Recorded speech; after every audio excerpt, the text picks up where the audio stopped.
Hello, welcome back to bonus video 3, week 1. Today I'm going to show you how to set your preferences, and there are two sets of preferences in Adobe Bridge. Let's go ahead. Bridge. The first set of preferences Mac users will find under the Adobe Bridge menu item. Preferences. These are general preferences. We're going to go there first. But secondly, we're going to go to the camera raw preferences. Now, PC users, you're going to find that under the edit menu. All right, let's keep that in mind. Here we go. Pay attention. We're heading into the preferences. Main prefs. And they begin at the upper left, general, then advanced and cache and so on. So here we go. I'm only going to show you what I'm changing or what I'm suggesting that you change. And I'm going to walk you through every one of these except for the cache, C-A-C-H-E, the cache preferences, because I have a separate bonus video coming up for those. All right, we're back. The first thing I would do is double-click Edit's Camera Raw Settings in Bridge. That means if you're in Bridge and you double-click an image, open it in Bridge. I'm ready to edit it in the Camera Raw plugin in Bridge. Do not instead, which is the regular default, do not launch that image into Photoshop. That is evil. Photoshop is a destructive image editor. And when you double click an image, which we're prone to do, it automatically takes that image and sends it over to Photoshop. We don't want to do that. We override that with this setting. Double click, Edit's Camera Raw Settings in Bridge. Turn that on. All right, advanced. The only change I've made here is generate monitor-sized previews. And what that does is it just says, make sure that when I spacebar and look at an image that I'm seeing it at full resolution. Otherwise, what you'll find is that when you spacebar and preview an image, it looks soft. We don't want that. We want to see it as it exists for real. Turn that on. The only change I've made. I told you I'll come back to the cache managements later. Export, haven't done a thing. File type associations, I haven't really done anything here, but I would suggest that you give this a peek. And if you see DNG, I would open it, digital negative, tell it what you'd like it to open in instead. If I double click a DNG, I would love it to open in something else. And so I'm going to go into my applications folder and I'm going to go find Adobe Bridge and set that to open my DNG images. There, I've made one change. File type associations, digital negatives, please open in Bridge. And that means if I double click out on the desktop, it'll automatically open in Bridge and not Photoshop, my destructive image editor. Interface, I spent a little time on that in week 1's main lesson. Just showed you that you could change the color theme. That's purely up to you. If you have difficulty reading the tiny type, you can play with the type size also. That's why I'm wearing these. I'm good with this. Keywords, it's very important that we check apply parent keywords automatically. So I've checked box 1 and box 3, not the one in the middle. Labels and ratings, all I've done here is said turn off the command key or control key to make it necessary. I just hit 1, 2, 3, 4, 5, 6, 7, 8, 9, and so on. That's all I've done there. But then you can also change what your labels mean. I've changed a couple. I've changed that first set, or what 6 does. 6 sets something called portfolio. That's important for me. You'll see that later on when we talk about collections. It's coming. So I've set mine to portfolio, and I've also set one to my bride. She approves my images. I trust her objectivity. I get too wrapped up in my images, and so I go through my images and I rate my best 5, and then I let my Susan sit down, and she is like a hawk. And if she likes it, she taps the number 7.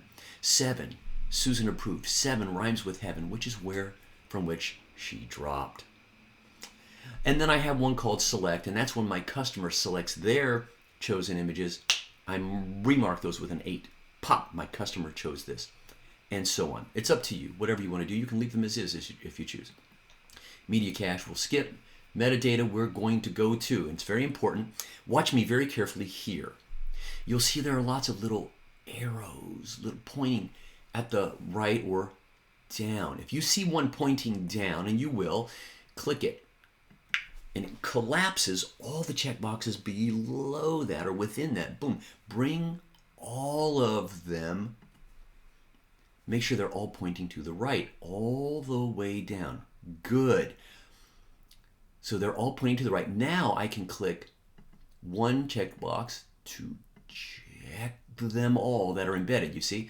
So what I'm doing is collapsing all the checkboxes, and then with one check, I'm checking everything inside. File properties. All of these make yours match. Document swatches only if you're using Adobe InDesign. If not, forget about it. Okay, I'm going. Here's one for you to think about, GPS. If your camera captures GPS data, it will embed that in your images. Do you want to see that? Do you want to know that? Sometimes parents of young children want to turn that off. That's it. If you're taking pictures of grandchildren at the park, you may not want people to see where that GPS location is. Purely up to you. Camera raw, I want on. Audio, if I'm doing videos, I want that on. If I'm doing videos, I want that on. DICOM, you won't need. That's all medical. Because today's x-rays are also saved as raw files. Fascinating. But I don't use those. I'm not a doctor. I just play one on TV. So I've turned off DICOM. Edit history, please keep track of that for me.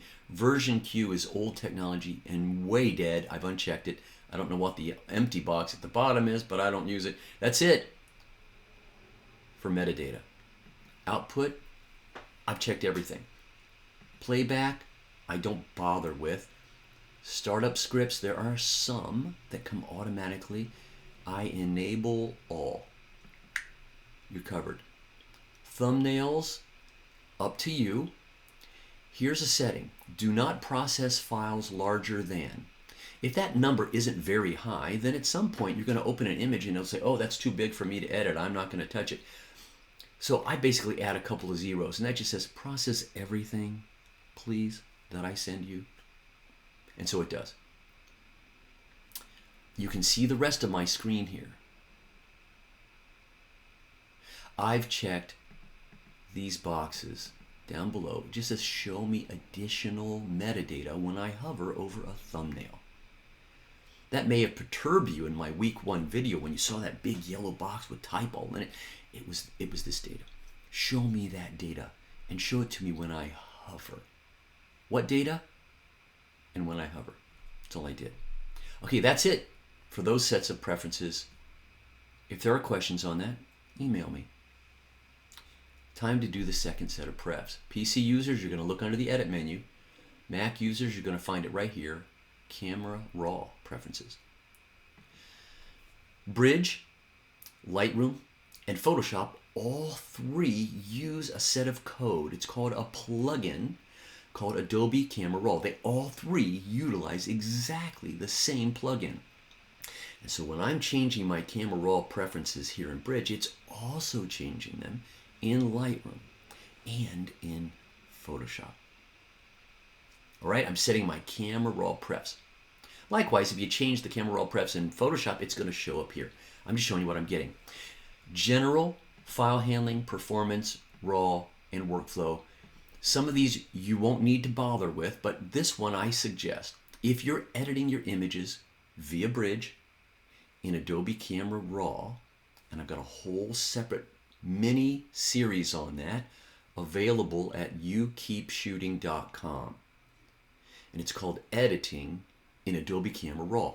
And I've addressed the very newest features in the very newest Adobe Camera Raw editor.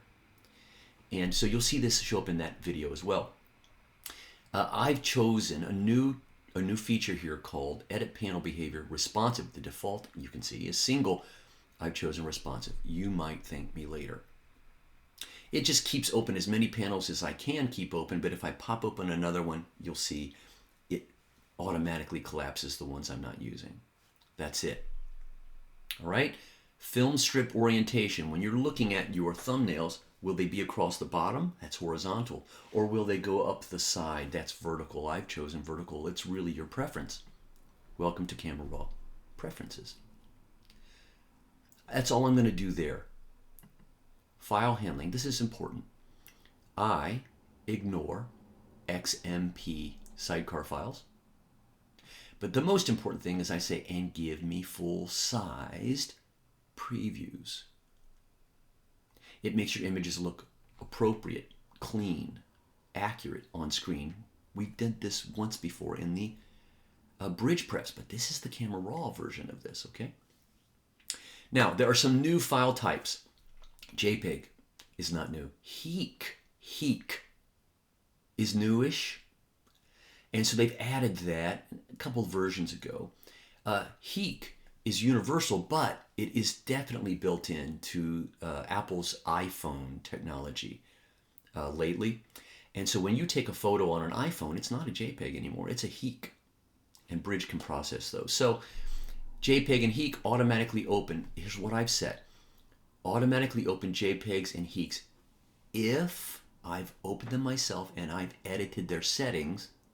Don't open them in Photoshop anymore. Open them in Bridge or the Camera Raw editor. Otherwise, Bridge won't open those without you dragging and dropping them. If you double click, it won't open those. I'm showing you my choice.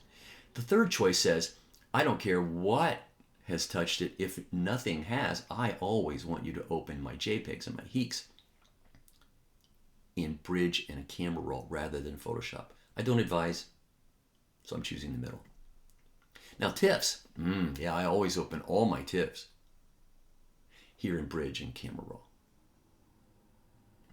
All right, performance. Your mileage will vary. Camera Raw uses something called a cache, and I'm going to address cache specifically in the next bonus video. But cache can speed you up. It stores quick access data on your hard drive, but it takes more hard drive space, which you may not have. I've made sure, and I've got a video telling you what you need to get the killer computer system for video or photo editing, and you're going to need some hard drive space, and so I'm good with this. I've told my Camera Raw cache it can be 200 gigabytes. Beware of that. Your mileage may vary, and I'll explain more of that in the next bonus video. Raw defaults. If you're using Camera Raw, you can make lots of edits in Camera Raw and save it as a preset. And here in this Camera Raw preference, you can ask for which preset you'd like to be your automatic default no matter what. Whenever you import images off of your camera card to your computer, Bridge will do this to them, whatever the preset is. Or if you open them in Bridge, Camera Raw, Bridge will do this to them automatically. And so a couple of things I've set into my preset, and therefore now my default: sharpen my images, right? With a particular setup, and apply my camera's color management profile. My images come off my camera through Bridge, and Bridge automatically color corrects them and automatically sharpens them. I set that up earlier as a preset in Bridge, and I'm just now picking that preset as my Camera Raw default. Workflow. All workflow does is says, what if I open my Bridge image in Photoshop? It has no effect on Bridge itself. It has no effect at all on Camera Raw. All this workflow means is what if? What if I open it in Photoshop? Oh, well, if I open these images in Photoshop, apply a particular color management space, they call it, or style, automatically open it as 16 bits, which is just a whole lot of crayons, or 8 bits, which automatically destroys some of your colors on the way over to Photoshop. That's the default, by the way. I don't want to do that. You can have it automatically reset to a particular size as it opens in Photoshop. I don't do that, but I do say automatically open in Photoshop at a particular resolution. it really doesn't affect the image because it'll just set that resolution and automatically adjust the width and the height so that you don't lose any pixels. On the way to Photoshop, you can sharpen for a particular paper print. A lot, medium, or a little. That's all up to you. And then there's a magic trick in Photoshop. And I've mentioned this in my Photoshop training videos and the Adobe Camera Raw training videos. The Photoshop course is available here at Brian Peterson School of Photography, right? bpsop.com. bpsop.com. The Adobe Camera Raw editing course is on youkeepshooting.com. It's a mini one. But in each of those, I've talked about open in Photoshop as smart objects. It protects my images from destruction.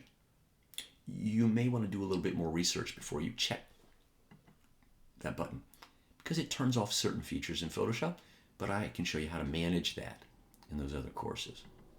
I leave mine on. I've set all of these things up. I went back to the top where it says preset and I said new workflow preset and I gave it a name.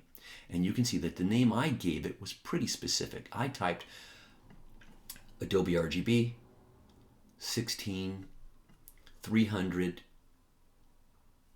Smart. Let me show you. Adobe RGB 16300 matte paper, low sharpening smart. That was the name I gave it just based on what I saw here. I have lots of other choices I could choose. So you see what I've done is I've set up several different workflow setups that I can use for particular tasks. All right, that's the end. I'm going to say okay. That's how you set up your bridge prefs and your raw, camera raw prefs. Again, any questions, rewind the video and watch it. And/or I'm always here. I'm just a lonely old man. Go ahead and send me an email and we'll chat.